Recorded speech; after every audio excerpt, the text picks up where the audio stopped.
Hello everyone. তো সবাইকে good evening. তো আমি এখন পার্কে কেন আমি বুগলুকে নিয়ে পড়তে দিতে যাই। বুগলুকে 6টা থেকে 7:30 পড়া। তো আমি আর বাড়ি যাই না। কী করবো, 1 ঘন্টাখানেক বাইরেই হাঁটতে থাকি, পার্কের মধ্যে হাঁটি বা রাস্তা হাঁটতে হাঁটতে যাই। আর হেঁটে এসে ওকে নিয়ে তারপর বাড়ি ফিরি আর কি। তো এখন তো টাইম হয়ে এসছে, আর কিছুক্ষণ বাকি। ওর আন্টির বাড়ির সামনে একটা পার্ক আছে, তো পার্কে আমি তো হাঁটাফেরা করছি আর কি।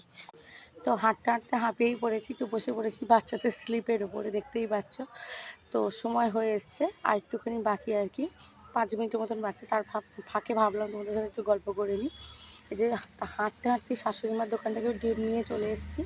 তো বাড়িতে গিয়ে আমার বাবাকে আমি খাবার দিতে যাব। তো একটুখানি ডিম ভুজে আর রুটি করব।